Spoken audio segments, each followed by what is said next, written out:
click the sliding menu.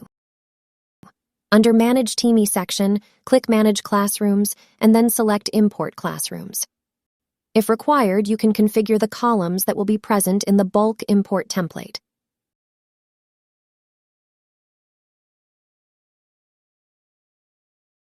Go to the Import People page and click Download Template to download the Excel template file. Open the template. Enter the required information in the respective columns and save the template. Go back to the Import People page on Teamie and click Choose File and select the template from your system. Once the template is uploaded, click Import the Dataset button.